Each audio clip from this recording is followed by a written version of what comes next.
We have returned. We have risen. A new stream shall be born from the graves and charnel pits. Yeah. Worship me, brother, for I am your YouTube. Actually, no, you don't have to worship. Super chats would be nice, but hold the worship. Power outage bespoke the end. The popping transform, the bleeding transformer. Hi guys. So real quick, just let us know how our audio and visuals are looking.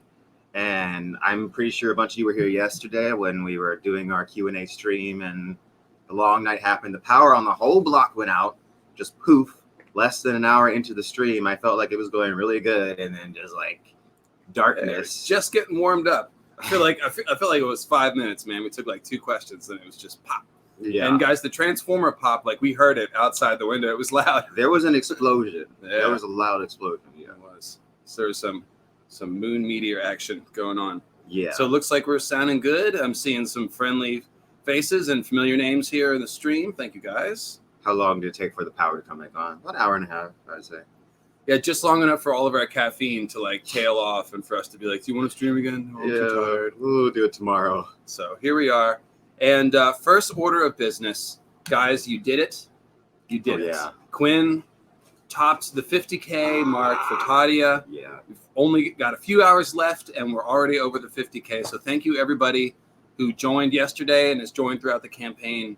Couldn't be prouder of this guy right here. He's so super happy, as you can see. I'm very excited. Yeah. So Tadia is over $51,000. So we did it. It's awesome. And yeah, I owe it all to you guys. Thank you so much. Excellent. All right. So once again, we are here to talk Winds of Winter, which means any of the plot lines, both the ones that we've covered and ones that we haven't covered, a fair game, anything Winds of Winter related is good to go. So fire away and there you go. Fire away. Quinn looks like CGI because I'm not really here. I'm actually transmitting from my dimension. So yeah, that's the deal. Tim's read-through got on yesterday. Nice. Thanks, Tim. What is dead can never die. Yep. We're somewhere in between dead and alive, like Odin. Well, going on the topic of Winds of Winter, let's talk about current events. Like on Twitter yesterday, I made a tweet about Phagon, and I didn't realize. I think you were tuned into this more so than me. I didn't realize there were so many Phagon fans. Right? I don't realize. Like they're out there. What do people like about Phagon? It's like he's the fake manufactured Daenerys, and he's obviously destined to like destroy himself because of his own like petulant nature, and it's like he's like super confident because he's been given everything, right? I'm really not sure. I'm sitting here trying to answer that question, and the first couple of Phagon chapters are not too bad. You're like, oh, this is interesting. Okay. A guy that's been, they've been training him, ostensibly teaching him how to fish and work with his hands, and it sounds kind of good. But the pick up my pieces dwarf really is like, that's an instructive moment that George is showing us the true character there. I mean, like you said, can you imagine Daenerys commanding someone to pick up her side ass pieces? See, look, here's the deal. Flipping over the board. Tyrion very easily drew out Phagon's petulant nature because Phagon, I get the sense that he's always been allowed to win the Savas game. No one's ever really challenged him in the same way that Dany and Jon Snow get challenged. So when Tyrion tricks him into losing the game, he can't handle it. Dany would have learned from being tricked, but Phagon just flips over the whole board. That's the key difference. Yeah, Dany wouldn't have taken the lesson. That's exactly right. Dany takes lessons in much harsher circumstances, much more oppressive circumstances. So, yeah, right. I don't know. I don't know what's up with the Phagon love. Maybe it's just that statue of young Illyrio that just sounds so sexy or something. I'm not sure. I do think it's an interesting plot device, but yeah, I think some of the Phagon fans like him because they think he's Rhaegar's actual son, which he's not. He's not. But yeah, it's like he's a Blackfire, and I feel like that's the implication. And if you read between the lines, it's clear, right? It's pretty clearly a Blackfire thing, I would say. And the more you look into it, the more conclusive it gets. Like if you read the deep dive on Phagon and the Blackfire and Illyrio and all that, it's hard to argue with, in my opinion. But whatever. Mm-hmm. Like I said yesterday, we don't shame theories here. So if you do believe in Trugon, it's okay. You can still hang out and you're still cool and it's all good. We just disagree about Phagon. Yeah, Phagon's, that's just what we think. I always feel like saying that because there is a certain amount of theory shaming that runs around on Twitter and other podcasts, and I really don't think it's a good look. I do think it's fun to entertain far-fetched ideas. So I have a lot of far-fetched tinfoily theories on my YouTube channel. I love tinfoil. I get into tinfoil. All right, but we got a super chat. Thank you so much from Isaac Mori. Hey, thanks for the stream. Question: do you think Sansa will show any skin-changing powers, like the theory about her being attached to birds? Yes, I think so. Oh, you think so? Huh? That's interesting. To some extent, she. I'm not has sure. to. I don't have a quick. Even on like some minor level, I feel like hasn't George said specifically that all the Stark children have power? Yes. So even on some minor level, I feel like even if she's like the weakest of all of them, and it's just like a touch of it, I think to some extent, certainly. So she definitely has the ability. Let's think about how that could make sense with her plot. So obviously, there's all the little bird stuff with the Hound, and there's other little bird symbolism that flows from there. And she's up in the mountains. There's one really cool scene where she sort of hears the wind like a ghost wolf howling. It's almost, you could imagine it like her dead wolf, calling to her. She thinks of Lady quite often. So yeah, I mean, I would be interested to see that come back around. Maybe in the moment that she upturns the tables on Littlefinger, she does something like what Arya did in the House of the Undying, where the cat is up in the rafters and her eyes or something like that. Maybe it activates in a moment of great stress or something like that. Yeah. What were you gonna say? Oh, I was just gonna say, getting the wolves seemed to activate the bond. So it is logical to conclude that without her wolf, her magical bond it's not being prodded or fed. So something would have to change or happen for that to happen. But that's not out of the question because she is a skin changer. The thing about Sansa, I think that she's still a Stark. I mean, at heart, right? Yes. Because initially, I mean, everyone read, or a lot of us read, like George R. Martin's old outline, where it's like she joins House Lannister. She's like really in with House Lannister in that version. But in this version, when she leaves the wedding, I love the fact that the rumor was that she turned into a she-wolf and kind of faded into the mist because she's still a Stark, right? It's still there, right? So, yeah. And if you get into the deeper symbolism of the Elaine chapters in the Eyrie, there are devices that George uses to imply that. For example, her hair is chestnut brown, dyed, but the whole idea of a chestnut is like a seed. And she thinks about what's inside of her and her being hollow or her true nature. So I believe that chestnut is a device to show that her Stark nature will reflower. It'll grow from her again. She'll wash the dye out and go Stark. Yeah, I definitely think that is coming in some way. Yep. And that could involve some skin change and stuff, perhaps. It could, although I definitely think that Sansa's political skills are going to obviously be needed in the last battle, and because there will be some amount of dealing with the others while also dealing with squabbles of the Seven Kingdoms, and so having a political Stark serves an obvious role. Sansa has learned a lot from just kind of being quiet and observing. She's seen the ways in which Cersei was kind of awesome and the ways in which Cersei was don't emulate this. And then she's taken what she needs to from Littlefinger and she continues to observe and learn more. So definitely I see her political skills being... Totally agree. George has been giving us clues that she's been learning from these experiences basically the whole time. There's little lines where she thinks to herself, I would do it this way or whatever. Sansa's actively thinking about leadership and stuff like that. Absolutely. Gosh, we had stuff to say about Sansa. Maybe we could actually do that episode. Yeah, so Sansa episode coming. Yes. Sansa and also Littlefinger too. We're going to talk about Littlefinger and his machinations.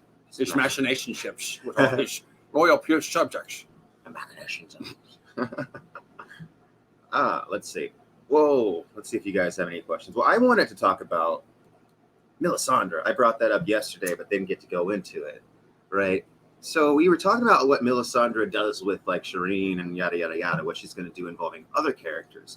But one of the things that I'm really interested in is what are we going to find out about Melisandre in the Winds of Winter, right? So we've gotten hints and clues about where she's come from, her age. She says things I've studied for years beyond count, which doesn't sound accurate if she's 30, right? You've got to be older than 30 if you say years beyond count. And then there's all this stuff about Melanie Lot 7, and you can we're going to pull up the exact quote in just a second.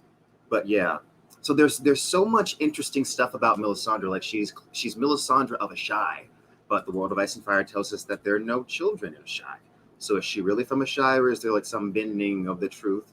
But once we pull up this quote, we can dissect it a little bit more. Actually, I think all you have to do is search for Melanie. Melanie. Oh, but it must be spelled differently. I think it's Melanie, M-O. Anyway, right? That maybe that's it. Melanie. Not with an E, just like with a. Just a I don't know why I said E. Yeah. Oh, Melanie like Melanie, like she smells like melons. Melanie. Melanie. So at some point, her name was changed from Melanie to Melisandre after she was bought by the priesthood. And I wonder if there's some specific reasoning behind that, or if it's just like a pretty like evolution of the name. Well, it's definitely it's woven in with this idea of being transformed and losing her identity. So the whole quote goes like this: "The red priestess shuddered, blood trickled down her thigh, black and smoking. The fire was inside her, an agony and ecstasy, filling her, searing her, transforming her. Shimmers of heat traced patterns on her skin, assistant as a lover's hand. Strange voices called to her from days long past. Melanie," she heard a woman cry. A man's voice called Lot 7. She was weeping, and her tears were flame, and still she drank it in. You know, this is right after Bloodraven looks at her. It's almost like Bloodraven is looking through her mind, looking through her memories, because she starts thinking about her past immediately. And you know what she says? She says, "He sees me." And I think that's more than he sees me. I think she's saying, he sees who I really am. I think that's what that meant. And then she immediately starts thinking about Melanie Lot 7, her past, a woman's voice, maybe her mother crying out to her. So yeah, what do you have to say about that? Well, there is the theory that Melisandre is the daughter of Bloodraven and Shiera Seastar. It's a Radio Westeros theory. I like it a lot. I'm not sure if there's any conflicts with it. It all depends on how old you think Melisandre is, basically. Martin said something like she's hundreds of years old, or was it the actress that said she was told that Melisandre was hundreds of years old? I think it was David and Dan that said Martin told them that she was hundreds of years old. So if she's Bloodraven's daughter, then she's like 100, like 110 or something. Mm-hmm. That's not hundreds. It is kind of years beyond count, though. But setting that aside, I do like what you're talking about as far as Bloodraven being able to see her. And that's interesting. I never thought that her sort of introspection there could be tied to potentially like the Bloodraven's presence in the dream. But in any case, the Melisandre chapter we only got one of them in A Dance with Dragons, and it had a lot of interesting information. So one of the things I will be looking for definitely in twow is like even 1 or 2 Melisandre chapters. We're bound to learn a whole lot more in any of that stuff. That one Melisandre chapter was just so good, and we learned a lot about her. Because Melisandre, her power is interesting. She's got more power than a normal red priest. She's also a shadowbinder.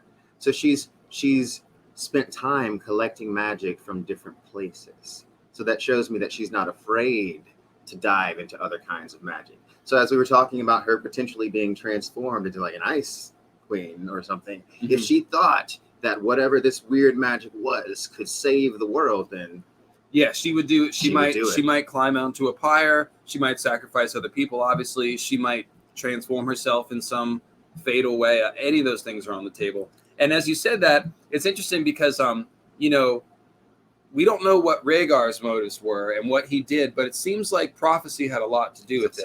And if you think, whether you're Dany or Rhaegar or Melisandre or Archmaester Marwyn, if you come to believe that the end of the world may be at hand, or at least an existential threat like the White Walkers, you begin to act in ways that you don't normally do. So if Melisandre is catching visions, it's not like she's sitting around on her couch just like, I think I'll see if I can visualize the savior of the world. Like, no, she's getting these visions. She thinks the world is ending, and she's trying to figure out what they mean. And that's why I think George says that she's misunderstood. She's misunderstood, yeah. Because like you said, it's the world ending is like the most important thing like ever.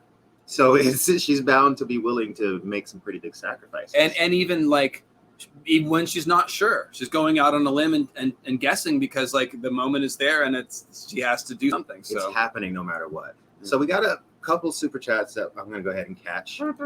Thank you. Thank you so much for your super chat. I have no idea what currency that is, but thank you so much. Hey, hope both of you and your families are safe. Do you think the Citadel will be burned down by Euron? Feel gutted thinking about it. It's going to burn down some way. The Citadel, yes. I think he's gonna reign atop the high tower itself, or maybe down in the Fused Stone Fortress, down in the catacomb-like tunnels. Yeah. But the Citadel itself, yeah, I can see that being a casualty. I can see Euron sort of taking all the old books and burning the rest. He might, because he's talking about the world being destroyed and remade. What need do we have for old maesterly writings about stuff potentially? Or it could just happen. definitely seems like Library of Alexandria. Yeah, that's thing happening. That's certainly the parallel. It'll be like the great loss of knowledge, which way I guess it'll become even more essential for the knowledge of mankind to be like removed from the werewood tree. And King Bran and Sam sitting down and writing everything out. Yes. Mm-hmm. Yep. That'll be the point of that. Okay. So there was another one. Let's see. Darius, do you guys think that the Great Other and the Drowned God and the Northern Gods are the same God, the enemy of the Lord of Light? No. I think we both have a similar take on gods, don't we? Yeah. I mean, gods are just human interpretations of like the phenomena in their world. That's the way I see that. Yeah, like, so if we're talking about Relore, that seems to me like fire magic is real in this world, and people perceive that fire magic and interact with it and then ascribe a personality to it. Exactly. Just like human beings describing a storm as in terms of a storm god. Now, there may be specific entities, human entities, former human entities, which appear as gods. Like the Great Other could be Knights King's spirit dead inside the weirwood net or something freaky like that. And if some stupid human like Euron wants to think he's a god and offer up his body as a vessel to be possessed, then like, yeah, why not? Well, so do you want to get into that? You've been reading some Lovecraft lately. We had an interesting discussion this morning about that. I have. There was one specific quote from Lovecraft that I posted on Twitter this morning. It sounded like it basically could have come out of A Song of Ice and Fire. It's uncanny. So check this out. You definitely begin to see how much George R. Martin is inspired by the work of Lovecraft, how much wording he uses. So this is from the Call of Cthulhu, right? They worshipped, so they said, the great old ones who lived ages before there were any men, and who came to the young world from out of the sky. Those old ones were gone now, inside the earth and under the sea. But their dead bodies had told their secrets in dreams to the first men, who formed a cult which had never died. This was that cult, and the prisoners said that it had always existed and always would exist, hidden in the distant waste and dark places all over the world, until the time came when the great priest, and it cuts off there and talks, just starts talking about Cthulhu rising and all that junk. When the stars are right, though. Well, I actually liked the end of that because it's sort of the analog to Cthulhu rising again would be Azor Ahai being reborn, which is even a darker implication for Azor Ahai, and that's the kind of guy that Euron is trying to become. And I cut it off there, but like it goes on to say that it's all dependent on the alignment of the stars, which it just makes me think so much about Quaithe and the Starry Wisdom in A Song of Ice and Fire, and just like the comment and all that. Euron says the bleeding star bespoke the end, so this is a matter of celestial alignments and timing and things like that. George R. Martin's doing cosmic horror in his own way. Yeah, I really want, as soon as I can, guys, I'm going to make an edited old ones video for all that crazy shit that me and Quinn talked about a couple times on various live streams. It's right on the cusp of tinfoil and good times. So. Yeah, yeah. And then also I like the line where it says, they came to the young world from the stars. It makes you think of the Emperor of the Dawn from the Great Empire of the Dawn. Yeah. And then went back into the stars. And the others also seem a little bit like aliens. Mm-hmm. And the way that you could get something like that is, obviously the others are in part like tree spirits or aggravated nature spirits or something. But what if that one of those black oily meteors, your evil oily black stone meteors, what if one of those lands in the heart of the north, and that is somehow putting the magical mojo into the mix that helped create the others? Again, because very Lovecrafted. Right, because if you look at the others' eyes, they have star eyes. So it's almost like Martin's telling us they come from the stars. You could interpret it that way. So I have talked about this. So if you guys have ever seen my video, The Great Game, I'm talking about this. I think it's a two-part series, The Great Game and They Who Move the Pieces, where I'm talking about like the potential, like what if? Yep. It's basically my what if Lovecraftian gods were ruling the A Song of Ice and Fire universe. I totally remember that one. Yeah. You have a lot of videos, and it's easy to you can't even remember all of them, but I remember that. It's called this. Somebody remembers. Got a couple more super chats, guys, and it must be 420 or something. I'm seeing all kinds of interesting emojis in the chat. It is, and thank you so much, Ninja Prime, for your super chat, and thank you so much, Canadian Allison, for becoming a member. Pretty soon, LML is going to get that membership stuff opened up on his channel. I'm so close to 30K, guys. And if you guys are watching right now, we got over 300 people watching. Please click the like button. Having so much fun with the stream. And any questions about Winds of Winter that you guys want to throw out, please hit us with those questions. Hit us with those questions. There was no season 8 of Game of Thrones. It ended in season 4. Season 4 was the last one that I felt like there was some a lot of quality stuff in the there. last one Martin was on. I mean, it's kind of a correlation here, I don't know. There was a couple little spots after that, but it was mostly bad after that. Up until season 4, we were watching and mostly liking a lot of what was going on. The complaints seemed like reasonable complaints that you'd make about a show to book adaptation. But after that, it definitely went off the rails. I wasn't complaining super hard before season 5. I was like, okay, I hope they do this, and it looks like they're cutting and changing this, but like I hope it moves on. But no, it got bad. But we all know that story. We do. Trampolines were bounced on, and yeah. I still think that the most disappointing thing about it is basically a tie between the Jon and Dany ending and Bran's knowledge of the Night King's origin meaning nothing. Because even if you accept that they scaled down all the lore, they did show us that very interesting scene of Night King getting created against the weirwood tree, and then that just didn't matter at all. And it's like, at least that was a promise that the show had nothing to do with the book. I mean, the show made that promise, showed us this critical information. It's like the biggest thing that Bran learns besides RLJ. Freaked out when I saw that. Freaked out. I was very excited by that. I mean, that was definitely one of the last times that the show really had me fired up. We won't talk about the spiral arm corpses. Yes. The spiral to nowhere. If you want a good story about spirals, read the Spiral into Horror by Junji Ito. This is what you go for if you want a story about spirals. It's actually scary. But that's besides the point.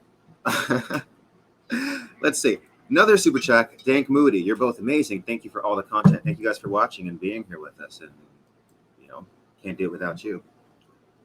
Magic. We're all mad about not getting the battle at the Fist of the First Men. Only to the extent that we could be mad about it, because I understood at the time. Because that would have been like such a huge thing. It was beyond their budget capabilities at that moment. I get it. And I also forgave them when they did Hard Home. Mm-hmm. Hard Home being one of the bright spots of the later seasons. Like, that even though, and this again shows you that like the critics of the show, it's not all about just being different from the books. Hard Home was different from the books, but it was awesome because it communicated the terror of a white attack in a way that nothing else had, in a way that books really can't. Like, that was a visceral episode. You felt the fear. You saw the 4 horsemen up on the cliff. I mean, that was terrifying. Terrifying. It was a very good episode. Very good.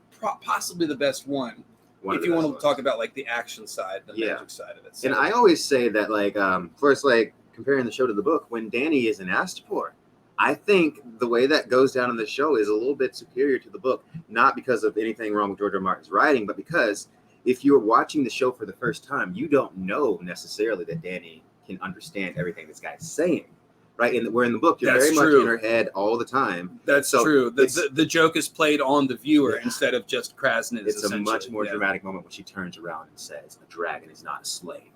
So Tracy looks like she sent one in right before we went off the power cutout. She's asking about, what do you think will happen after Stannis wins his battle on the lake? Going right to Winterfell? ? So the first thing that we said about this is that Shireen, we know, is going to get sacrificed. That's probably going to happen at the Wall, and it doesn't really make sense for Stannis to die without realizing that and dealing with the consequences of that, right? So that implies that Stannis should live past Winterfell in some capacity. Doesn't necessarily mean he wins. I think he will essentially win, though. I think the Manderleys and Stannis come up with some ruse. They get inside the castle, and I think they essentially win that battle. Yeah, they gave Stannis' victory to Jon Snow in the Battle of the Bastards, basically. Yeah, right. Because what you don't really need the Boltons around after a certain point, anyways, right? So we got a bunch of super chats just came in all at once. Let's see. Best season 8 meme: the spirals foreshadowed the writing going down the drain. I saw that one a bunch, and that is one of the funniest ones. That is one of the funniest ones.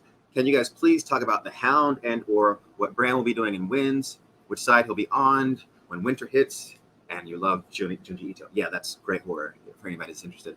All right, so what do we talk about first? The Hound. Okay. So the Hound, in case anybody doesn't know, seems to be the grave digger on the Quiet Isle.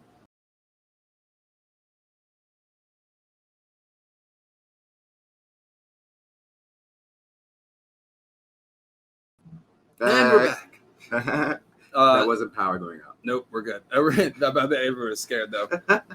So the Hound is on the Quiet Isle. He's essentially, it's a combination of like penance and also therapy, it seems like, that's going on on the Quiet Isle for the Hound. And honestly, like the Hound, I guess the big question is, does he leave the Quiet Isle?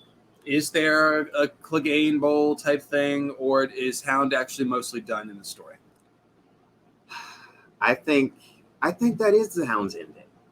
I want it to be. I want it to. I don't know if it is, but I want it to be. I think I really like that. I like the idea that the Hound, the one person that was just like all about violence and loved killing, is one of the only people that actually finds peace in the end. He's just on the Quiet Isle, being penitent, digging graves. I really, really like that ending. And I was slightly offended by what the show did, honestly. With like kind of like it sucked. Go in and do that and then like going right back on it. So like, we agreed that would be a satisfying arc if he never does do anything. He has functioned in the story mostly as a voice of very like blunt truth as far as the falseness of knighthood, right? Mm-hmm. It's a theme that runs through many characters' arcs. Jaime, Barristan, Brienne, a few other characters, Dunk, obviously. And the Hound is like the roughest sort of voice of critique on the falseness of knights, but it's a very important voice, and George puts a lot of truths in the mouth of the Hound, albeit in rough fashion sometimes. And that's not to say that he's a good guy, quote unquote, pretty rough dude, obviously. But my question is that role continued? Do we need the Hound to continue to sort of talk about that? I don't really think so. I think that it's been hammered at this point. Yeah. If you haven't gotten that by 5 books, then like, I don't know, read something else at this point. So we're basically down to, does he reappear and is he now like more sage and balanced, and maybe does he help Sansa or Arya at some moment at the end, and that sort of ties up the knot a little bit? I would be okay with that, obviously much preferring that to Clegane Bowl. And I would prefer it happens in like a non-violent way. I would prefer him not go back to like the same, I don't want him to go backwards. The character progression needs to go forward. It doesn't make sense to go. Yeah, that's one of the consistent mistakes the show made. So let's come back to the King Bran question in a minute. I've got tons to say on King Bran. I did some videos about that, but 3 more super chats just rolled in, and one of them was about Bran too. So let's catch up here. So the next one we got is Gabeslogic. The death of dragons will reveal that dragons died out as the embers of magic died with Valyria faded. Maybe 14 flames were a hinge of the world, like the wall, the source of Valyria's magic. All right. The death of dragons is a reference to George R. R. Martin's. What is that? What is the death of dragons? The Death of Dragons is the book in the Citadel that Jake and Pate just stole. Yeah, that's what that is. Yeah. Okay. And it contains information, all kinds of information about dragons, not just necessarily how to kill them, but it seems to be like the holy grail of dragon lore. Yeah. I think the Faceless Men might be getting that to potentially help Dany, but that's a different question. So their theory is that the dragons died because the Valyria was fading away. Well, Valyria didn't fade away; it exploded, and all the dragons died at once. Yeah. It seems like the relationship. I think you're talking about the Westerosi dragons that faded out slowly and died. But like, well, so that's a weird. This is a question I've always had. So Aegon, or not Aegon, but Aenar Targaryen flees Valyria. He had 5 dragons at the time.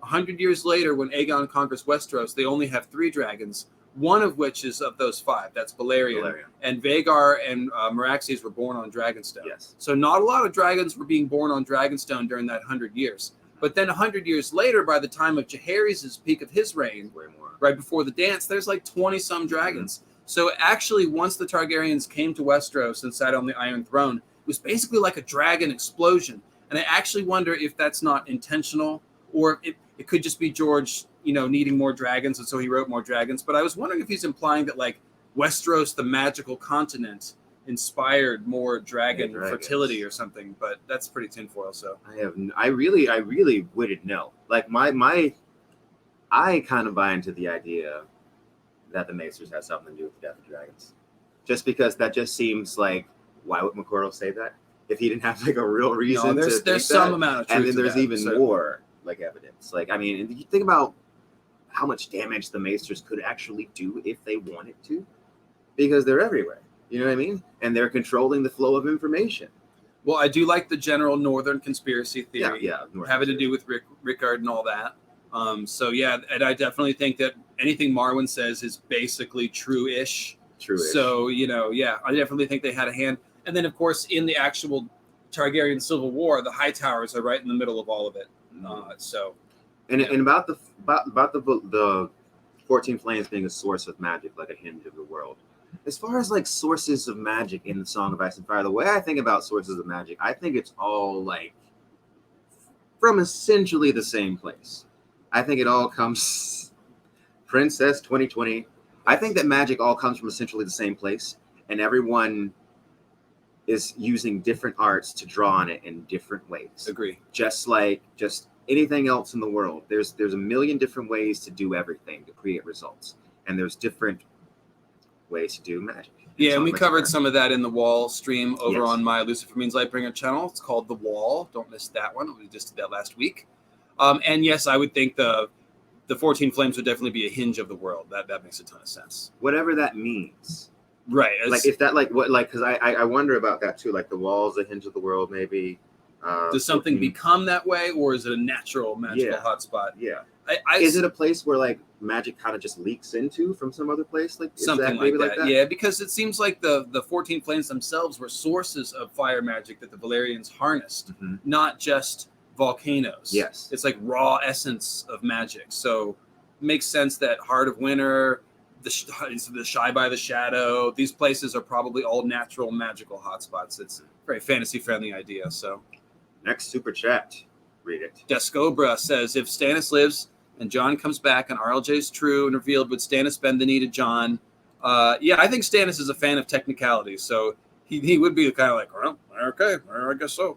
And Jon and Stannis do have a fair amount of respect for each other, so it makes sense that they'd be able to work that out. The thing is, I don't think Jon's really ever going to make a play for the throne. I think that's mostly more of a show thing. I think he's going to be wholly concerned with the others, and I think that the whole point of RLJ is more of a magical ice and fire. You know, he has dragon blood and skin changer Stark blood kind of a thing. In fact, I would say that was one of the most disappointing things about the show is that RLJ was only used as a political wedge between Jon and Dany.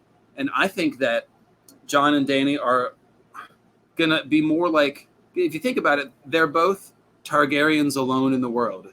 They're both very much feel like outsiders. They're cut off from family. And I think they're going to find a lot in common with each other. And when they find out that they're actually related in a weird way, I think that will draw them together once Jon gets over the whole, incesty thing. So and in fact, we are going to have a whole RLJ Winds of Winter episode. And we're going to have, can I announce our guest for that one? Is that confirmed? Absolutely. So we're going to have Gray Area on, and we're trying to put this together in the next couple weeks sometime. We're basically going to do Winds of Winter predictions, RLJ, and we're going to talk about all the ways in which RLJ will manifest in the plot. So good question, and we'll have a whole lot more on that very soon. Thank you, Discobra. Guys, you're coming in with the super chats hard and heavy right now. Thank you very much. Makes us feel appreciated, like we should keep talking about stuff for you guys. Oh, yeah. So will Bran learn how to control his powers, or will be sort of a Paul Atreides situation? He can see it but can't fix it. Love you both. Bran is not Paul Atreides, I don't think. Because I look at what Bloodraven's been doing. Bloodraven is kind of like the chess master a little bit.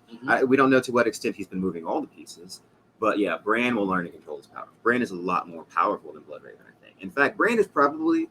I'm willing to guess that Bran is probably the most powerful skin changer that's ever existed. Probably so. Yeah, because we were talking about in another time that like this age of magic is unique, and so all of this stuff that's happening now is like what's happened before, but like different in a lot of ways. So here's how I'll answer this question. I think that Bran is exploring unknown realms of Green Seer magic. Like he's being told that he can't raise the dead, but he's probably going to try. He's being told he can't talk to people in the past, but he already did try, and he kind of got someone to hear at least like leaves rustling or something. So I think that ultimately it's going to lead to Bran doing something completely unprecedented that may even be on Bloodraven's comprehension, or maybe Bloodraven knows what Bran has to do and is leading him there. That actually is probably more likely. So there is a certain amount of like Bran's learning to control powers as he does it. And I think it's no accident that George has created Bran at such a young age, even with a 5-year gap. Even before that, he's still a pretty young dude. So obviously, his naivete is part of the mix. Like when he's skin changing Hodor, he's not conscious of how evil that is because he's just a kid. Yeah. I mean, I'm not absolving him fully, but it's not the same level of culpability that an older person would have. Yeah, I was gonna say, Bran is like, I'm not gonna say he's not gonna make mistakes. He's definitely gonna make some mistakes and probably face some terrible consequences. Probably hurt some people that he loves. Maybe Hodor. There could be a little bit of an Ender's Game factor in that, like, because he's so young, he doesn't understand the weight of something that he has to do, and so he's able to do it without reservation. Whereas an older person may not be able to. Not that he'll be completely deceived like Ender was in his situation. Not to spoil the end of Ender's Game. This is one of the biggest sci-fi twists ever. It's such a good twist. Yeah, I almost did. Yeah, if you haven't read Ender's Game, I mean, there's a pretty great twist. I can see a little bit of tragedy with Bran's story, but ultimately he comes out of it and does what he has to do. And we know that he's going to end up king, so he's not going to end up broken and destroyed or anything. So he'll have to survive and live with whatever he has to do. So yeah. I just had a scrolling accidentally. Make sure I didn't miss any. Yeah, totally. Yeah, does it scroll faster? Let's see. Was it there? Was that one? Oh gosh, was it that one? We are so behind. I think it was this one. I think this was the next. We're one. giving such quality answers. We're falling behind. All right. How do you think we will find out about House Stark's history through Bran's vision? Will it be focused on other things, or will we see visions that show the Starks have darker history? I think it's a pretty good guess. In the show, one of the things that Bran saw in a vision was the origin of the others and Night's King, and you could imagine that the guy tied to that tree probably would have been a Stark if they had cared to flesh out his story. So I definitely think that Bran will get information about the darker origins of House Stark, whatever ties they have to the others. Absolutely. The Starks have ties to the others. Yeah. And like, it's because they're the good guys. Like, I mean, they're kind of, it's close to like good guys in the story. They're the home team, let's say that. Yeah, essentially. So yeah, I think George R. Martin is definitely going to do that thing where it's like, actually, this is the way in which they're tied to like the thing that's about to destroy the world. Yeah, and I mean, old Nan seeded that idea early when she said Night's King was a Stark, the brother of the man who threw him down, yada yada. So this is a family affair for sure. A lot of people have talked about this idea. I have a video on some of these topics called The Secret of the Stark Bloodline. So that's the title of my specific video on that. And on my channel, you can look at the Blood of the Other playlist podcast, which is all about Starks being related to the others. So yeah, check it out. We've been barking up those trees for a while. Yeah. Ezra Kirk says, any thoughts on Thoros of Myr? Is he going to stick around with Lady Stoneheart? Where do you think his story will go? Well, he's pretty bedraggled the last time we saw him. I do think he'll be around a little longer. Seems like a good character to use with Brienne and Jaime and whatever the hell's going to happen there. But I don't think he has anywhere else to go. Yeah, he could also die at any time, though. But I could see him like eventually ending up at the Wall, fighting the others, like just kind of like in the show. That wouldn't be bad. Yeah, because Stoneheart isn't long for the world. She's a tragic soul that's kind of trapped inside of her body, and she's nothing but hate and pain and just revenge. We should all want Stoneheart to be able to lay her burden down, I would think. So yeah, he's definitely leaving Stoner at some point. Going to the Wall is a good one, I think. Fighting the last battle. He's a Red Priest, and he was never. He even says it himself. He was never really a good Red Priest. He never really believed until he brought back Beric Dondarrion. So it's like fitting for him to like fight in the battle for the Dawn as a Red Priest. And he was like inspired under Beric and has sort of gotten disheartened under Stoneheart. It'd be nice to see him find like one more good task to do. A likable character. So as a writer, yeah, I mean, if I'm George, why not? He's the kind of guy you leave on the side, and then when you need some character to do some little thing in a future device, like, I could use Thoros for that. That's what they used Bran for constantly on the show. Yeah, but right. Constantly. Bran is like the utility handyman of the. He plugged like 8 holes. We were watching Rick and Morty the other day, and there's that one character. She died how she lived, over serialized. That's how I felt about Bran, except he didn't die. He just kept coming back. But whatever. Like, okay. Another super chat. Thank you so much, Rita. Do you think Euron will cause destruction to Old Town, similar to the Library of Alexandria? Any idea on what information he's looking for there? We were just talking about it at the beginning of the stream, and the answer is yes.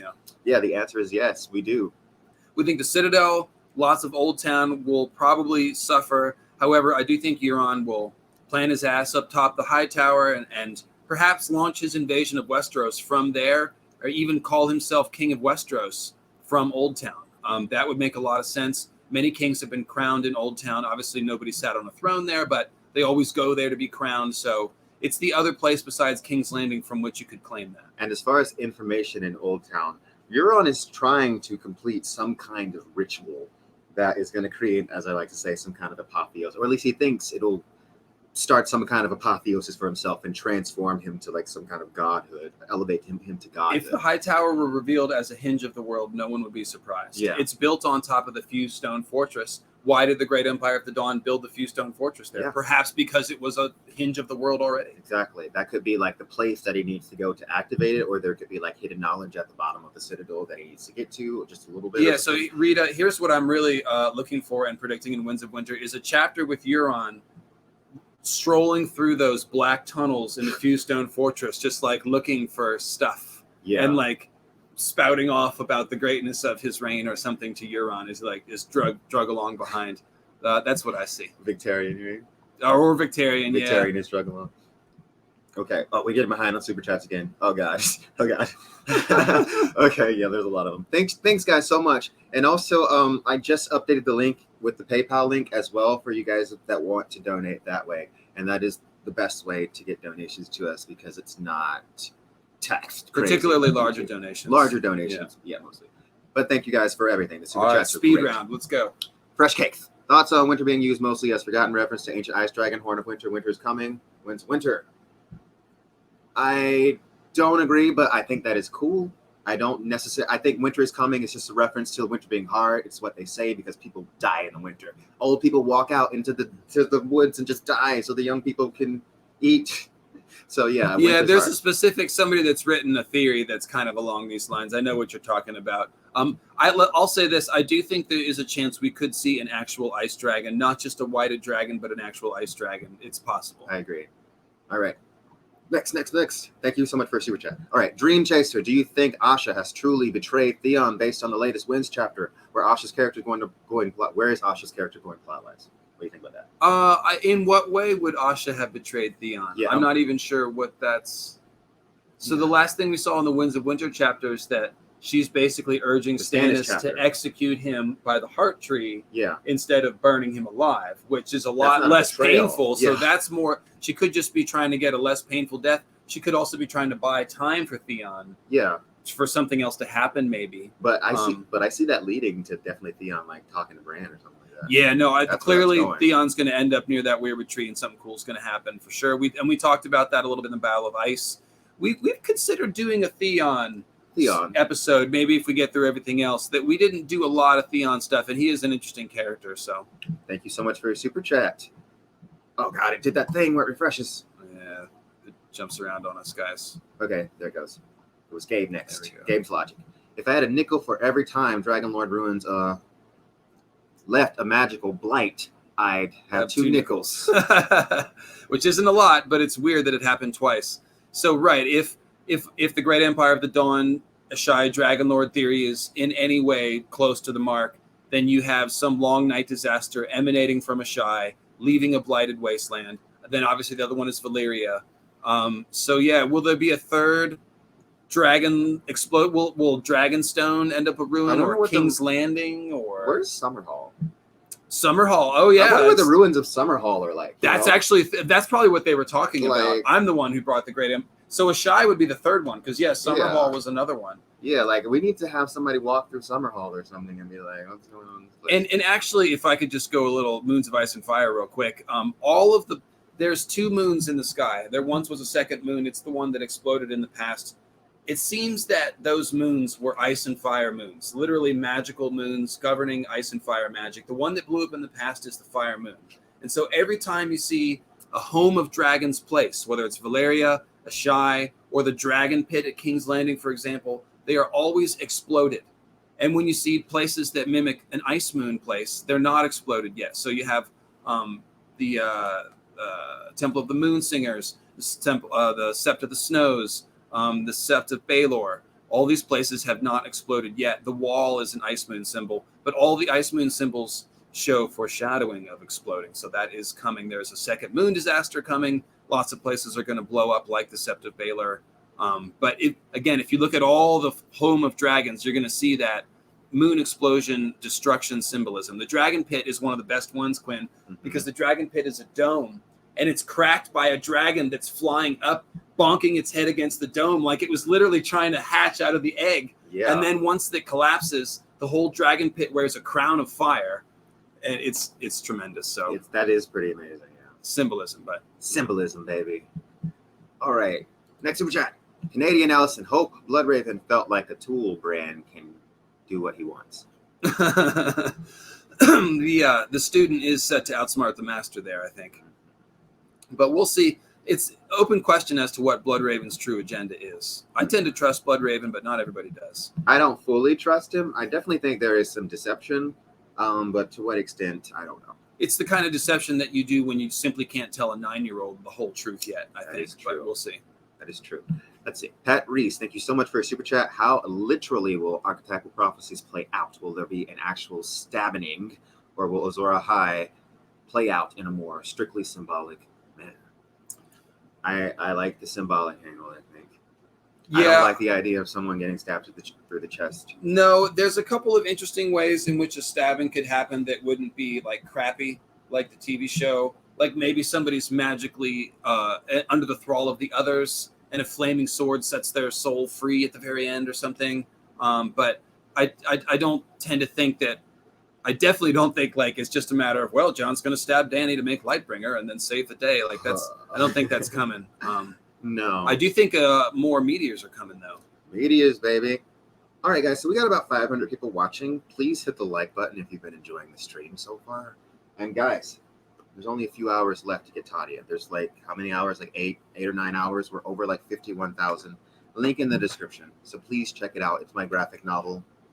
These hardcovers are available. Check them out. Check it out. Anyway, what we got next? Let's see. Do we get all the super? Do we actually get all the super chats? I think maybe. Let's click up there. Those might be ones that we missed because those don't pop up on. No, that's just saying thank you. Thank you, Dank Moody. And thank you, Ninja Prime. I think we had already gotten those. Cool. Thanks, guys. Woo. Woo. I even got some symbolism in the speed round. Yeah, man. That was a nice speed round. Let's see. More moon meteors. So I see someone mentioning Dany, the idea of Dany becoming resurrected. The more I think about that, the more I think it makes sense. I definitely don't think she died in the pyre hatching the dragons. No. But I do think that the idea of her getting resurrected would make sense because right now, Jon is going to be resurrected by the time he meets Dany because he's dead. So that's the only way he could ever meet Dany. And they will just make a better pairing if they are both running on R'hllor power or something, I think. Otherwise, one of them's a zombie and one of them isn't. And I just don't see that as very compatible. They're both just undead.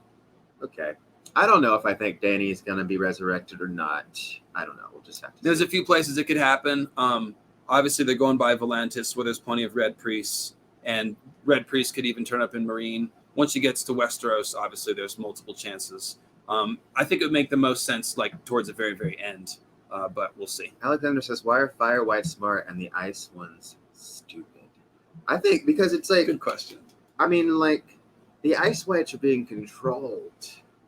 Correct. Like, there is their actual self is, like, either it's, like, moved on, like, I guess, or just, like, somewhere else, or not there, or suppressed, or I don't know exactly. But they're being controlled by something else, whereas the Fire Whites have been animated, and, like, a part of their self has been called back to them, but not, like, all of it always, but, yeah.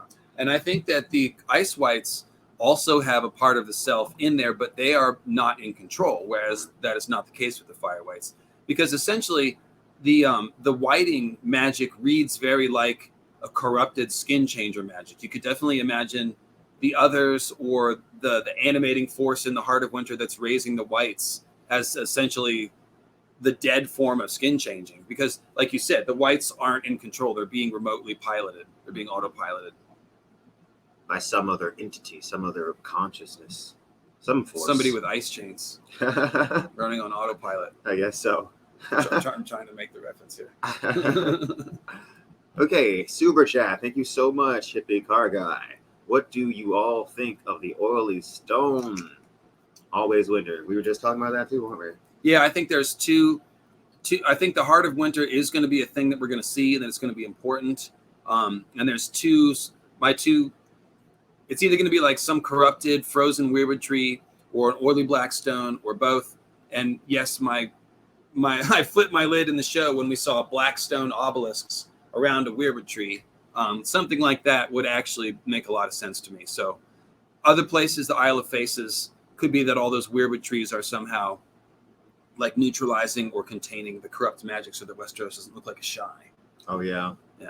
Like, oh, yeah. That's, too, a thing that George R. Martin likes to play with, too. Like, the corrupting nature of, like, some kinds of magic. And the weirwood roots have this grave worm symbolism. And grave worms eat the corrupt flesh of dead bodies and sort of turn it into soil, sort of neutralize it. So, yeah, there's a little bit of... Also, the weirwoods have all this mushroom symbolism. And when mushrooms spring up after a rain, like a rain of meteors, a rain of blood, mushrooms springing up. Anyways. Okay, so it could be a tie. I guess to say it in a non-tinfoil way, the weirwoods might be reacting to the presence of this evil oily stone when it came to the earth during the long night. The weirwoods could be containing that evil somehow, or something like reaction. And the word weir is like a dam; it controls the flow of a river. So there's even some connotations there. Yeah, totally. So what if Jon is wounded and not dead? Jon's dead. He's dead. He's dead, guys. He's dead. He's definitely dead. And he's dead. And to explain it in technical terms, the chapter right after Jon's death, Barristan talks about how with a deep wound, sometimes the blood comes before the pain. And in particular, Jon's first wound was on the neck. You don't have a lot of nerve endings on your neck. That is why you don't actually... So when Jon was cut across the neck, what happened is he puts his hand to his neck, the blood wells right away between his fingers. That word welling between his fingers, it means it's coming out fast.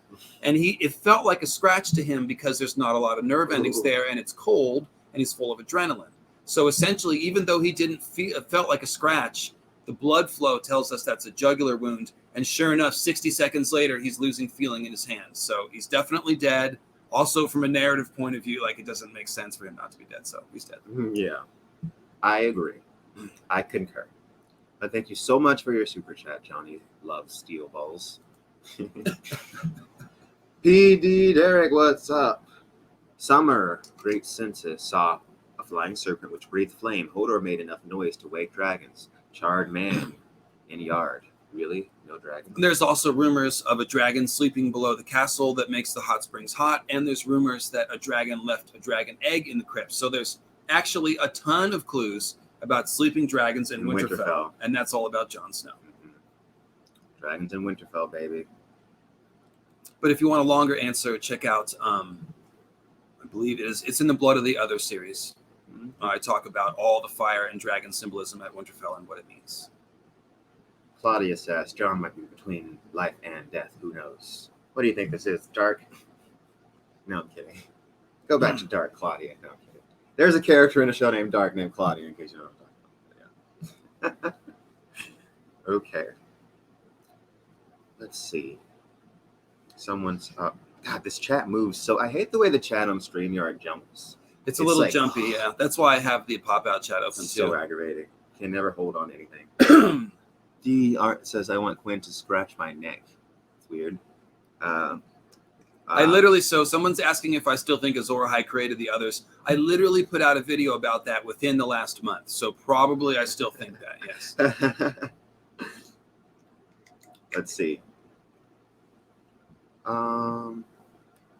Yeah. Let's see. Also, Gray Area thinks that too. So I'm in good company. Mm-hmm. Have you heard the theory that something about Jon being a glamour? Oh, what, did it just disappear? God dang it. Yeah, but if that's the whole like Jon Tormund glamour switching thing, then I'm not. I don't agree with that either. Down for that. I'm not typically down with like the other someone glamored as someone else thing, unless it's like that can't be true like every single time, guys. There's way too many theories about so and so is secret this person and so is secret this person. Not everybody's a secret so and so. Well, and so I've got an episode called Sacred Order of Green Zombies, and the whole point of Jon being dead, I'm proposing, is that so he can become a skin changer zombie like Cold Hands, because this is the most effective person to take on the others in the Lands of Always Winter. If you look at Cold Hands, He doesn't need to stay warm. He doesn't need to eat. He doesn't need to sleep. And those are the 3 vulnerabilities that people have in the Lands of Always Winter. And on top of that, Cold Hand seems to be able to communicate with the Ravens, which implies to me that he's an undead skin changer. And Jon is going to be, if he's resurrected, a resurrected skin changer. So I think George is showing us in the form of Cold Hands what a warrior needs to look like to really deal with the Lands of Always Winter. And then that's what he's turning Jon into. So doesn't that make sense? You know? Yeah. Can you guys talk about Sir Loras, please? Well, what is there to say about Sir Loras? He's not the heir to Highgarden. He just got burned with boiling oil outside Dragonstone, right? Oh yeah, that did just happen, and Cersei doesn't even give a crap. I totally forgot about that. It's like he's like suffering burned with oil, and Cersei's like, whatever. It's their fault. I can't believe that. Yeah, it seems like his only role in the story would be as a political. That's awful. Get your laughs in, buddy. Get your laughs. I mean, she's kind of a train wreck. She's a train wreck of awful. But Loras essentially, I think, will just be like a political tool as far as like Tyrell politics. But I think the Tyrells will be exiting stage left after the Fagon, Cersei, King's Landing conflagration. I think all the Tyrells will be mostly done. Yeah. I do like Marjorie and hope she sticks around, but we'll see. Yeah, the Tyrells are along with this world. They mess with Cersei's too crazy. So I predict they will try to switch to Fagon and marry Marjorie to Fagon, and it will fail and they'll be rejected. It'll be like the 3rd time they try to make her queen, and it'll be like, no. I want Daenerys. Sorry. We'll see. Let me step out. All right, so I got another super chat. What role do you think Dorne and Starfall will play in Winds of Winter? That's the question that you probably have more to say about. It is. I'll be right there. All right, so yeah, we'll wait for Dave to get to that one. But I will hold your question right there. Let's see. Cersei is going to be the Mad Queen. Yeah, essentially.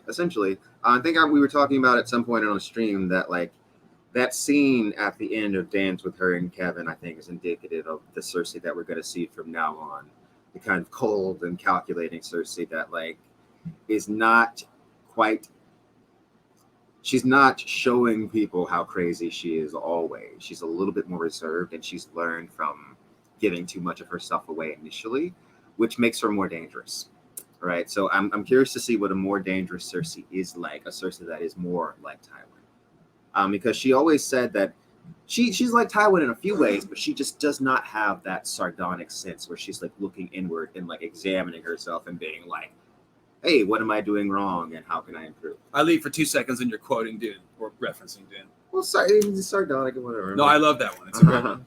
All right, so yeah, I know you got stuff to say about this. So quick version, and we talked about this in our Martell episode, I believe, but I think it's pretty clear that Darkstar is going to steal Dawn. And the logic behind it is this. There's something called a 5-year gap.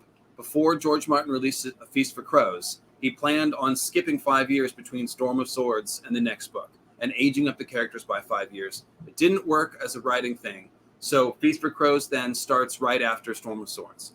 The problem is Edric Dane. Edric Dane in the 3rd book is like 13. Add 5 years and he's 18. 18 is old enough to be declared Sword of the Morning and to get Dawn. Because the question basically is, how does Dawn, which is obviously an important magical sword, get out of Starfall and into the action, right? So we need somebody, it's in Starfall. George has said that. It's not in the Stark crypts or anything. It's in Starfall.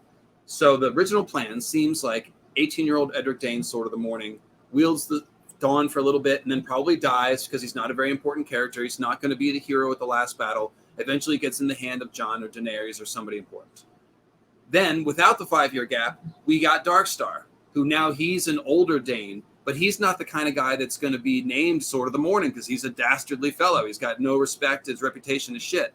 However, strongly suspect that he will steal Dawn, because that serves the same plot function of getting Dawn out into the action. Darkstar can carry it around, get killed, cough it up to somebody else. And additionally, if we have fake Rhaegar's son declaring himself king, Darkstar is very much like a cheap imitation Arthur Dane. Yeah. And it would just make too much sense to see them together, like fake Rhaegar's son and fake Arthur Dane. So that's the theory there. Cool. So yeah, I left that one to Dave because I didn't have too much to say on that one. But yeah, beyond what I've already said about Dorne and the master plan and all that jazz. I would like to actually see Starfall, but the closest we'll probably get is whatever confrontation Obara and Areo Hota have with Darkstar, which will be at. That'll be neat. I mean, you never know. I mean, maybe they'll go to try to beard him in his den. It's like, oh, he's at Starfall stealing Dawn, and they have to go to Starfall. Not even there. We'll see. All right, so here's a good one. Thank you so much, Philip of House Harris. How early in winter will we see Dany start to go west? Seems like we will multiple chapters. We'll get multiple chapters of her at sea. Okay, I see what you mean. Yeah, I could see George condensing it a lot, but we both agreed that if the long night's going to fall at the end of Winds of Winter, which it should, Dany should probably be in Westeros by then. Probably just getting there, right? Yeah, I could see her starting to head there around the halfway point and then being on like a crazy journey to get there. Or maybe even 2/3 of the way. 2/3 of the way. Something like that. Something like that. And we've already, I don't know how many chapters we need on the sea. ocean. There's also the Volantis question. Does she stop by Volantis and flush it up? So, which will seems like, yeah, we pretty much, that's pretty solid. And we discussed that in our Burning Volantis episode. But remember how efficient George is at writing. Like, you can start a chapter and Dany might be in the middle. Like, the last time we saw Dany is getting on a boat in Slaver's Bay. The next chapter could start in the middle of the siege of Volantis with Dany, like, looking at the burning city, then flashing back to how she got there in the middle of the chapter. And then the next chapter, she'll be, like, almost to Dragonstone. Like, George is very efficient with flashback usage to condense material into just 1 or 2 chapters, if he wants to be. Otherwise, we might get 6 chapters of Tyrion on the Rhoyne, but I like those chapters a lot. So screw you guys. That's a very classic fantasy quest. I really enjoy that. Just in almost a similar way as I enjoy like Brienne's feast chapters, and I know a lot of people can't get behind those, but I like them a lot. Women of Ice and Fire, thank you so much for your super chat. What are y'all's thoughts on Sansa coming up? More symbolic, freezing, like Eerie. Also, Quinn, thank you for introducing me to Dune. We had a good talk on Sansa at the beginning of the stream. So we did. Women of Ice and Fire, we got about 10 minutes on Sansa earlier. But as far as the symbolic freezing, you want to... Well, yeah, the symbolic freezing, basically, what are we talking about? Okay, I'm sorry. I meant to just hand it to you and say, did you want... You sounded like you want to say something about Sansa. I wanted to say something about the symbolic freezing. So go ahead with symbolic freezing. So it basically, the whole idea is like things get frozen and then they like break out of the ice. It's a pattern that we see all over the place. Jon Snow actually and Sansa are doing a similar thing where Jon's body is cold and it's going to stay cold for a while. Eventually it will get heated up again. It'll come back to life. Similarly, Sansa is like posing as a different person right now, and she's wearing Aeron colors, which are blue and cream and blue, so very otherish colors. Mm-hmm. And then she'll sort of break out again, let her natural red hair come back, and she'll come into power. So definitely, by the way, shout out to Pawn to Player, long-running website and Sansa project of the utmost quality. It's got the whole details on that idea. So I think we're all on the same lines there, Women of Ice and Fire. Yes. Check out the beginning of the stream for that Sansa discussion that we had. And we will have a Sansa Littlefinger Vale episode coming when we get our act together here soon. And if you're enjoying the stream, please hit the like button, guys. It really helps out.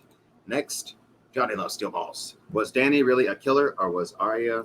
Oh gosh, that sounds like a show context question, and it's really hard for me to sort of put myself back in the context of the show because it doesn't make much of any damn sense. Yeah, it's there's no consistency. I mean, Arya's a killer. Arya threatened to kill her own sister for like almost no reason the last season. Right. Show Arya did that. Yeah. And with kidding aside, it really is hard to answer questions like this about character because the characters are so inconsistent. I mean, what we saw on screen was Daenerys murdering thousands of innocent people. So technically, yes, she is a mass murderer. The problem is that it doesn't make any sense with the character that we'd seen up until that point. No. But technically, yes. I mean, that's what we saw on screen. My whole thing is that that's not what we're going to see in the pages of A Song of Ice and Fire. Yeah. And I did a whole book by book Dany reread. It's in a Dany playlist on my page. Who is the real Daenerys Targaryen? So if you're a Dany fan and you want to see the best case that someone can make for why it won't end up the way it did in the show, check that out. Because I feel very, very solid about it not ending anything like what we saw on the show. Nah, that was BS. I love how when I'm like the stream, there's always a hater that dislikes it. Like, y'all are some hating ass bitches. You know? Well, it is always a couple. Yeah. Okay, Gabeslogic. Gotta feel some type of way. In A Clash of Kings, after Jaqen's first kill for Arya, she muses she's the ghost of Harrenhal. Wargs can't live outside their bodies. Could this be her fate? So are you asking if wargs can live outside their bodies? They can't. No. Yeah, they can't. Once they have to go into an animal, or they just sort of dissolve into the rocks and trees. We saw that in the Varamir chapter. So I don't think she'll end up a ghost. I do think she'll end up sort of alienated from society and stuff, but she could live on in her wolf. That would make sense if she ended up in Nymeria as a wild wolf. Like that would kind of make sense. That fits Arya's character, and that would be kind of ghost-like also. Anyway, so maybe she'll literally be running around Harrenhal with that pack around the Riverlands, and that'll be where she finishes. Okay, next super chat. I'll swear again. I can't read that or whatever. That says, with Shade of the Evening being an inverse of Werewood Paste, the Silence Crew, Tongueless, and the Forsaken Twisted Dreams, odds on Euron being gifted? Gifted in which way? Like a skin changer? We were talking about that, right? Yeah. We were talking about Euron could be like a failed pupil of Bloodraven. Yeah, that's an old theory. I certainly can't. I don't know if you thought of that on your own, but that's one I got from the Westeros forums way back when. It's, again, a very old theory. So in Bran's dream, where he is falling, and he's in the coma dream, it's right before he wakes up from the coma. He's falling towards these ice spires or ice spikes, and on those spikes are dead dreamers. Impaled dreamers, that's right. And other dreamers, specifically the line is like other dreamers were on the spikes or whatever. So I've always thought about the failed green seers as going over to the ice side potentially. And that is where I see Euron going. So that appeals to me as like, because Euron talks about leaping from a tower. How do we know we can fly unless we leap from some tower? So yeah, that's like such a like interesting like test or like rite of passage. It reminds me of Dune, not gonna lie. The test of like the spice agony. It's like if you can't convert the spice essence, then you die. It's either you succeed or you die. I don't know. So Euron, what we need to think about with Euron, and by the way, I've got 2 big Euron videos coming next. I'm working on them right now. The thing we need to realize about Euron is he's actually trying to grab whatever magical power that he can. There's strong evidence that he might be using glass candles in Karth as that guy Urathon Nightwalker. He's collecting all kinds of Valyrian artifacts like the Valyrian steel and the Dragonbinder horn, but he's also performing blood magic in the ocean. He's getting ready to sacrifice priests of like all different orders to perform horrible blood magic. He's looking at the red comet. The symbolism implies that he might lead the others. So he's basically just a dude that's grabbing as much magic as he can. He drinks warlock wine, but wears Valyrian stuff. Like he's down for whatever, I guess is what you would say with Euron.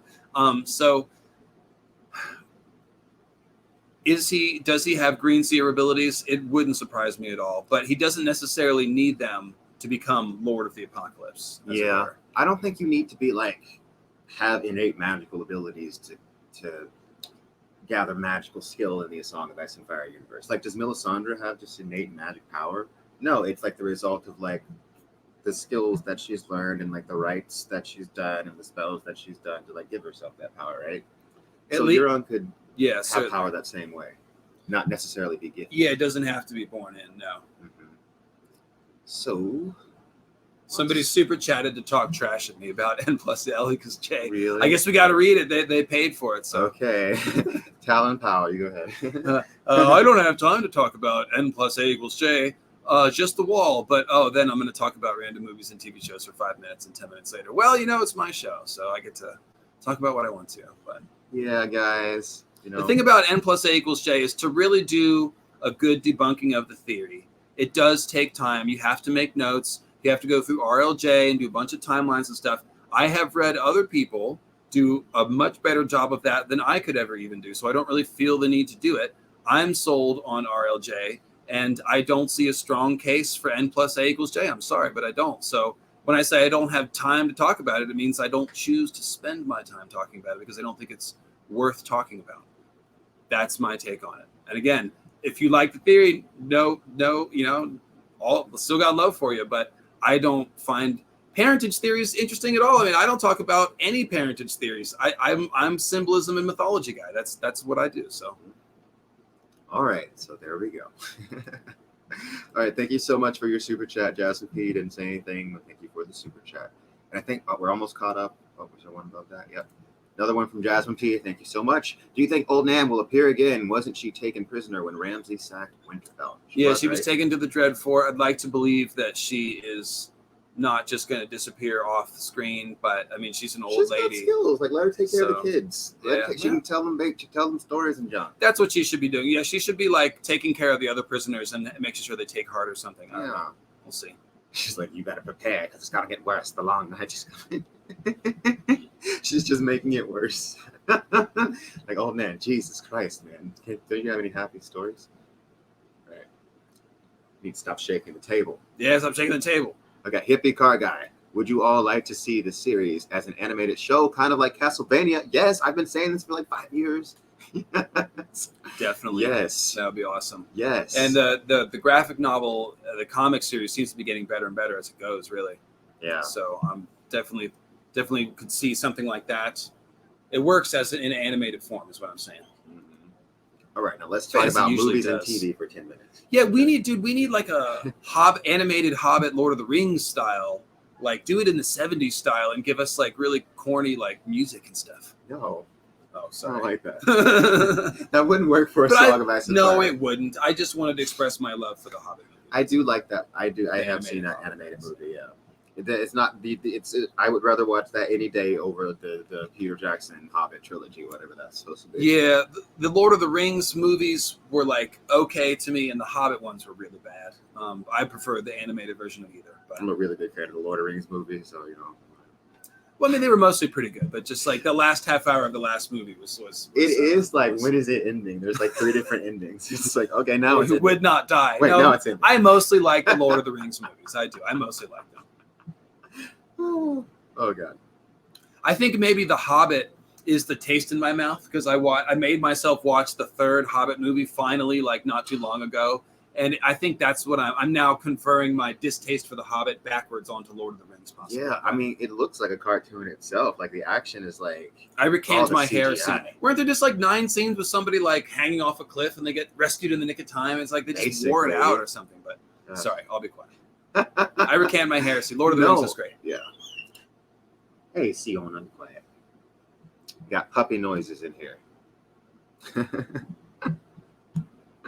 You're gonna get roasted. Oh yeah, I do like this comment. I meant to grab this earlier from Elise. Oh no, gosh, this is a different one. Somebody was suggesting that Edric would sort of be like the Arthur Dayne to Jon's Rhaegar, and I kind of like that. I like the idea that Edric Dayne, who seems like a really good kid to me, and then trained under Beric and went back to Starfall. I would love the idea of him playing a role in the future. And I really liked it in the show when Gendry and Jon connected and sort of shared that, like, hey, our fathers were friends connection. So that could be kind of cool. I like that parallel. I like it as well because of the whole thing with him. He was going to be sacrificed. So if he actually ends up doing something great that's essential to helping humanity in the future, then I feel like that's very great. That's George saying something. Yeah, and Mance Rhaegar is absolutely not Arthur Dayne. And the reason why is because everyone would recognize Arthur Dayne if he were on the wall, which Mance Rhaegar was for many years. So that's absolutely no chance of being true. And traveling through the north and just like water. I think it's remotely possible that some of the Tower of Joy Kingsguard could be alive somewhere. I don't think you can rule that out, but it's definitely not Mance Rayder. Yeah. All right. It literally can't be Mance Rayder. Another super chat. Johnny Small, thank you so much for your super chat. If the Jojen Pace theory is true, I wonder what it takes to make Shade of the Evening. Interesting to think about. They got a lot of that stuff around. It's from trees. It's from the black trees, but I wonder if there are other ingredients. Right. Following the parallel, are there other ingredients? Right. Well, it's always said that people who go into the House of the Undying don't usually come out. And certainly the Undying warlocks have the magic needed to snatch beggars off the streets of Karth to work blood rituals if they need to. And then there are those weird little dwarves. Yeah, what is I up don't with even know what those are. guys? They're literally 2 feet tall or something. Yeah, those really are small. They're created through some magic or something. They were knee high. They're not like Tyrion. It's no. these are this is like a little gnomes. I don't know. It's the weirdest friggin' thing. Actually, when we talk about the Black Gate being the weirdest thing, those little gnomes are friggin' weird. What the hell are those? House of the Undying is so trippy. That whole sequence is just so freaking trippy. It's scary. And let's see. I think we got So yeah, who knows what's in it's what's in the shade of the evening. Oh, here's one we missed. Could the Varamir chapter be hinting that a character we know actually not being who we think they are? I don't know why that would. Varamir's not somebody other than himself. No. So I'm not. No, I think they're going on the possession thing, but no, I don't think that follows. But you know what has always been weird? And we were talking about Melisandre earlier. And feel free to elaborate if I'm not catching the drift here, but go ahead. Okay. What's always been weird, because we were talking about Melisandre earlier, speaking of somebody being not who they are. Davos, right? Why does she say that? Has anybody come up with the code when she's like, you only need a little bit, so and so, the finger bones? A bag of finger bones. And then we know he doesn't have his bag of finger bones. So it's like, why would she say that? Does she have another Davos walking around somewhere doing The thing is, he lost the finger bones swimming in the Blackwater River during a giant fire battle. Yeah, so, exactly. I mean, maybe Melisandre knew exactly where on the beach to go when they washed up. I mean, that's not impossible. Watching the whole time through the green fire, literally. I've always taken that as a fairly innocuous line, like just her sort of using that as an example, but I mean, it could be foreshadowing, certainly. It's always stood out to me as very, very bizarre and kind of just like, why would she say that specific thing? And then he also doesn't have his finger bones. And it's like, it's a little weird. But yeah, moving on though. That could have to do with Shireen and Stannis back at the wall and some sort of fooling somebody, but we'll have to see. No idea. We'll have to see. It's just something that I've just been like, well, could mean something, maybe not. Okay, next super chat. Ned experiences immense tragedy before his children were born. Think there's any relationship between trauma and magical ability in A Song of Ice and Fire? You hit that one. Next, okay.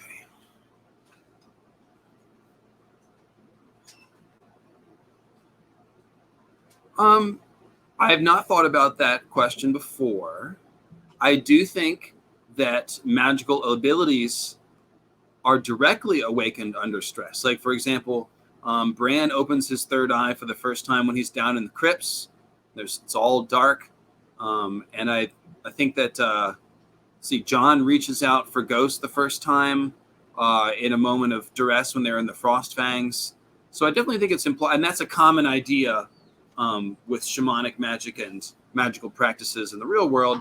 The idea is you deprive yourself of certain senses, or a traumatic situation might encourage your gifts to come out.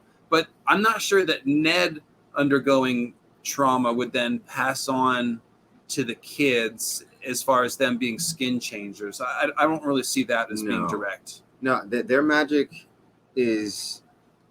Well, I don't know if I said this earlier or not. We were talking about Cthulhu, but there's Lovecraft loves to talk about the alignment of the stars and certain powers awakening when the stars are aligned.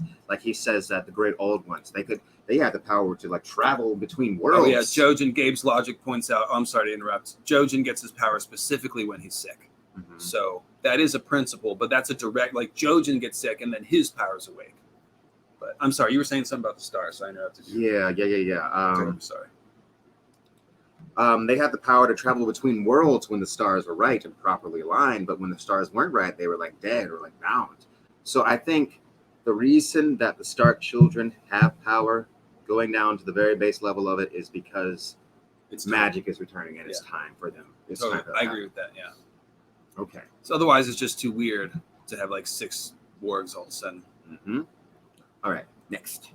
Melinda Murphy, what is the curtain of light at the edge of the world, which is the heart of winter beyond?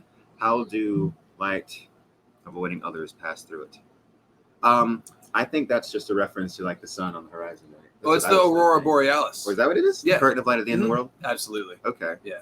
And there's the symbolism of it is also important because it's the same symbolism as the wall being a division or a veil. Mm-hmm. So it's the curtain of light is just another representation of that idea. But literally, it's the Aurora Borealis. It looks like a curtain of light, and it's when you look north, that's what you see. So that makes sense. I just thought he was going past the curve of the earth, and he was just seeing light coming from the other side or something. I don't know, because I didn't think about it that the deeply. bottom line is that the others won't invade Westeros until they can hide the sun completely.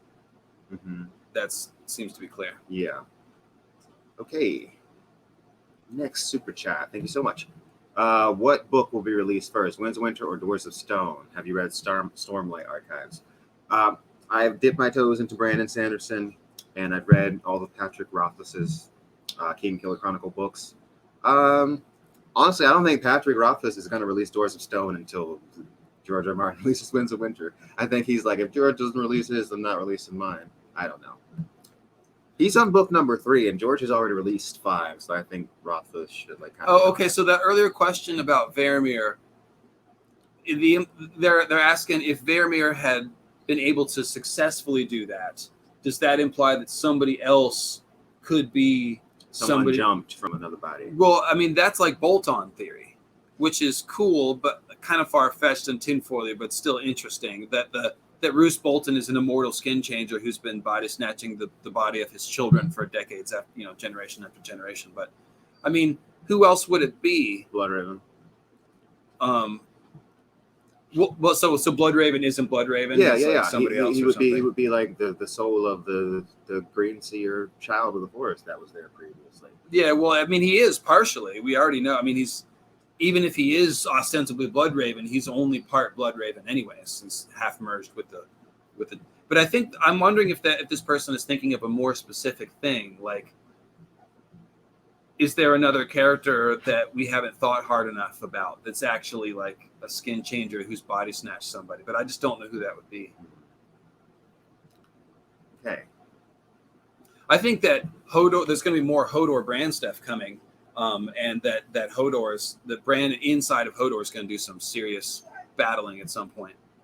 Yeah. Okay. And also the thing about Varamir, I don't know if that implies that, because like the whole thing is like, it seems like Varamir couldn't do it, even though he's like one of the most powerful skin changers in the whole world, presumably. Although he was very weak. He was like almost dead and famished and stuff too. So it's hard to say how hard it is exactly, but it's definitely very hard to do. Mm-hmm. So Bran could do it, maybe Bloodraven. But yeah, I mean, it's not certain that Varamir could do it, even if he was strong. I mean, because the human body fights. Yeah. Okay. Hodor is simple. Yeah. Right. Mm-hmm. So that's why he's an easy target. I think I'm caught up on the super chats. All right. Cool, guys. How's the dog doing? Is it all right? Or need a break here? She is good for right now. All right. We'll go for about 30 more minutes. Okay, yeah, that sounds good. Or so. But yeah, guys, a few more hours left on Tadia. Just to mention again, Tadia is my graphic novel. This is the first book in the series, Tadia Exordia. It's on Indiegogo right now. We're over 51,000 in funding. There's literally like 8 hours or something left to get it, 7 hours or something, I don't know. Check it out, link in the description. Horror fantasy, it's about witches. I'm really excited about it. Book is illustrated internally by Matthew Eldon. We've got like variant covers. Kanan White, Mike Miller, who also does the George R. R. Martin covers for A Song of Ice and Fire. So yeah, it's really great. Colors by John Francois Belliot. Yeah, we should actually make a bigger deal out of that. The same guy that does the covers on the A Song of Ice and Fire comics has done one of the covers of Tadia. That's pretty freaking cool. Yeah. And Mike's helped you a lot too. Mike has been working with me on the Tadia campaign. He knows George. So maybe one day I can meet George. Be like, George, look at my comic. I don't know. Maybe there is hope to get along. I shouldn't even go there. Let's see here. Someone's asking, how can you only be part Bloodraven? Well, because he's starting to merge with whatever the Weirwood net is, the hive mind of Green Seers. Like, he's being absorbed into that in a gradual process. So that's why I say he's only part Bloodraven. He look. Like Dave said, he trusts Bloodraven a lot more than me. Like, here's the thing. Bloodraven could totally be not Bloodraven at all, in my opinion. Bloodraven could have Bloodraven's memories and just be like using that to manipulate Bran into thinking that he's actually Bloodraven. Really, he's just the possessed. He's literally the consciousness of whatever that is that lived inside of the Weirwood tree. I absolutely think that's possible. Down. That's totally possible. Yeah. I hope it's not, because I just kind of like Bloodraven. That's the more sinister way of looking at it, I think. Definitely. Yeah. So 7 hours to go on Tadia, everyone's saying. So if you want to get this book at this price right now, because it's at like a super low price, because like with the campaign, I wanted everybody to get it. But after this, when it does come back up, it's going to be a little bit more expensive. So if you want to get it and support it right now while we're making it and be a part of the campaign and get like the bookmarks and the stickers and the trading cards and everything that comes with it, got to do it. Need some confetti. I want to throw confetti just now. So you guys got any more questions about Winds of Winter, about what's going on in the world, right?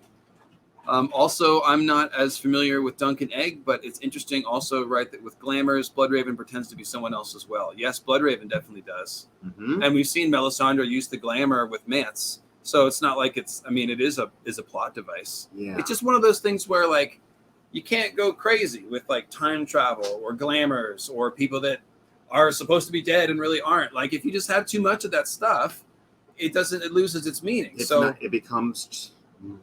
I I don't want to diss any other fantasy authors, but no, you have to have a high bar of proof. That's all. When you're going to try to say that somebody really isn't so and so, it's not something you can just throw in a theory to make it work when it didn't work otherwise. Like we should be looking for things that really point us towards somebody not being who they say they are, and it has to make narrative sense also. Yeah, exactly. Exactly. And I am looking forward to see what Mance does in Winterfell and Winds of Winter. He's one of my favorite characters for sure. Yeah, Mance Rayder is definitely an interesting figure for sure. Walked away from the Night's Watch. From a wildling. Okay. The Werewood Net wants vengeance on colonizers. You know, potentially, honestly. Well, that's actually that's nature biting back. Absolutely. Yeah, that's not even a joke. Yeah, and you got mankind. You know, that's one of the things of Empire is that mankind is kind of this like kind of destructive force that is kind of getting to Westeros and chopping down all the trees, killing all the animals, and just really just doing horrible things, and nothing else can coexist alongside it. And the children tried to fight back, and ultimately the others fought back. So people are wondering if maybe there's more to Mance. I don't necessarily see why there is. I think he's got a really good story. If you think about it, he was somebody that got disenchanted with the Watch, went over to understand the wildlings, which is basically the same thing that Jon does. And then he genuinely develops concern for the wildlings. Okay, she's right. Okay. So he genuinely develops concern for the wildlings, and we find out that the reason why he's attacking the wall is because they're fleeing the others. The others are gradually moving south, encroaching on the wildling land, and they're running for their lives towards the wall. That is what Mance has been doing for years, is organizing the wildlings so that he can save them and have them migrate south. So Mance is a very important figure because he understands both the thinking south of the wall and north of the wall, much like Jon, and even Mormont to an extent understood some of these truths. And I think that knowledge is very interesting. That perspective is interesting. And that makes Mance's entire story interesting without him being secretly anybody. And he's also not done with his story. So, yeah, I mean, I think Mance is great, just like he is. Yeah, I really like Mance a lot as well. And thank you so much for your super chat, the one who tripped. And he's a musician. Mm-hmm. And thank you for your super chat again, Canadian Allison. Who are Fagon's friends in the Reach? Tarly. Tarleys? Yeah, I'm that's not my research. I forget where I read that, but I think it's foreshadowed that the Tarleys could essentially, because they're the strongest people under the Tyrells, and if they turned against the Tyrells, they'd really be screwed. Yeah. So I'm not sure what the specific evidence was, so I apologize. I can't repeat the argument, but thank you for your question.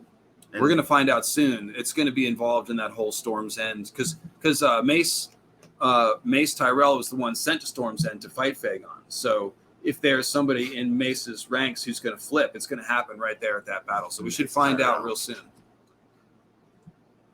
All right.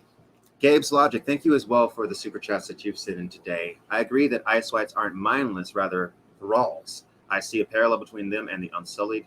Think they may likewise kill the Masters. Absolutely. And if you look at Daenerys, her entire arc of freeing slaves with dragon power might climax with her freeing the whites from slavery with dragons. There you go. Just saying. There you go. Because, I mean, you have to think about it that way. They are an army of slaves. And I feel like George R. Martin is giving us that Hodor stuff with Bran for more than one reason. More than showing that it's bad what Bran is doing, but it's bad what's being done to these whites, right?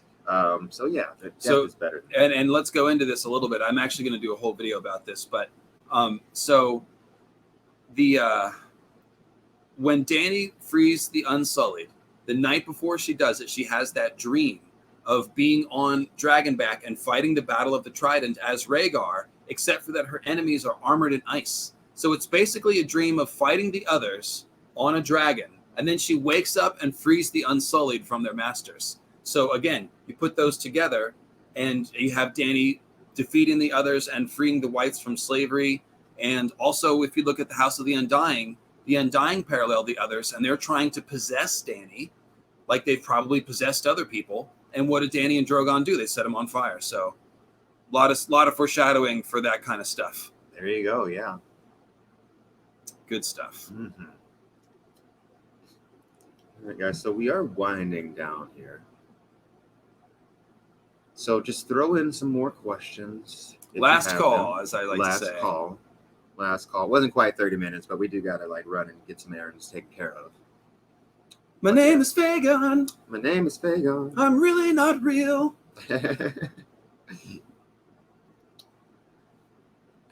Let's see. Hi, the Dragon Demands loves your video on D&D. Oh, Dragon Demands is here? Oh, hey, what's up, dude? What's up, man? Matt R. This might be basic, but in body snatching and maybe white as thrall, is the victim like Get Out's sunken place, pushed down, passive in their own body? You didn't see Get Out? No, I didn't. No, and that was don't spoil Get Out for Dave, which you already kind of did. But exposed. I think so. Yeah, I think that's what it's like. It's like that for Hodor and also the whites on some level. I don't know how much of their essential self is still there, but I definitely sense there's some part of that person that is still in there and suffering. There has to be, because otherwise it's much less of a horror, and you would write it to be more of a horror if you're George Martin. So yeah, exactly. Some part of that self has to be in the white to witness the horror of what's happening. That makes it the ultimate. And like I was saying, the more I examine the work of Lovecraft, the more I see that George R. R. Martin influence. I always knew that there was like a bunch of Lovecraft influence, but it's really, really there. Like especially like the Forsaken chapter, I got to go back and look at that, and then after I do my Call of Cthulhu video, or maybe like during the video or something. Yeah, that's it's really not just names like Carcosa; it's the themes of Lovecraft. It's the feeling too. Yes. Yeah, absolutely. It really is. Yeah, and I know I got to see Get Out. I'm sorry, I'm embarrassed to not have seen it. I just somehow missed it. I tried to go. I'll force them to watch it. I will watch it. I can't force them to watch it. They'll punch me. No, I'm kidding. I think I thought it was more terrifying than it actually was. I don't do like horror movies usually, so I think I was maybe overly afraid of it a little bit, and then I came to understand that it's a little right. So definitely got to see it. It sounds really cool. It's real good. And also like Lovecraft Country is something that I'm going to pick up and read pretty soon. A bunch of people have been recommending that to me. Another super chat from Matt R. Thank you so much. Really sorry about the spoilers. Bad move on my part. It's okay. It's his fault. Yeah, it's movie's been out for like 3 years. Yeah, it's fine. I'm sure if it's a good movie, I'll enjoy it. Where's Quinn's hat? Siona destroyed it again. She destroyed your other fedora too? Yes, I discovered it. Destroyed. You've been looking for it. Destroyed. I looked for it, just like totally. It was under the bed, just like mangled body. Speaking of Siona, that's who's squeaking right now. She's actually fine.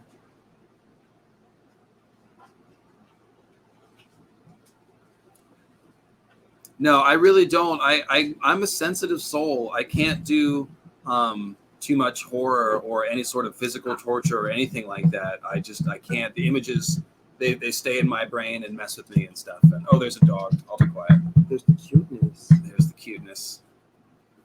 Let me check on something real quick. Yep, Siona really enjoys both The Song of Ice and Fire and Dune. She's a prolific reader. Big fan of science fiction. Heinlein, Asimov. She's quite the intellectual. She enjoys the philosophical debates. Isn't that right, girl? You like philosophy? You like philosophical sci-fi? Yes, you do. You like deep fantasy novels? Yes, you do. Yes, you do, girl. You're going to go read Marion Zimmer Bradley now? All right, you run along. Okay, cool. All right, guys.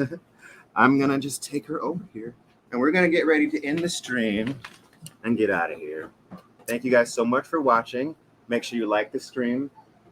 Hit the like button. Check out Tadia in the description. If you want to support this channel, PayPal link is there. Check out LML's channel. Lucifer Means Lightbringer is Lucifer Means Lightbringer is how you find it.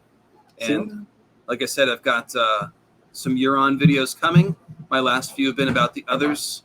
And specifically, I'm trying to answer the question is, will there be a Night's King figure in the books? Because in the show, we have a leader of the others, a Night's King, but in the books, they seem to be leaderless. I think that's going to change. So if that sounds interesting, check out some of my last videos. And yeah, so there you go. Thank you guys so much for watching. It's been a pleasure. Bye-bye. Bye. God, I hate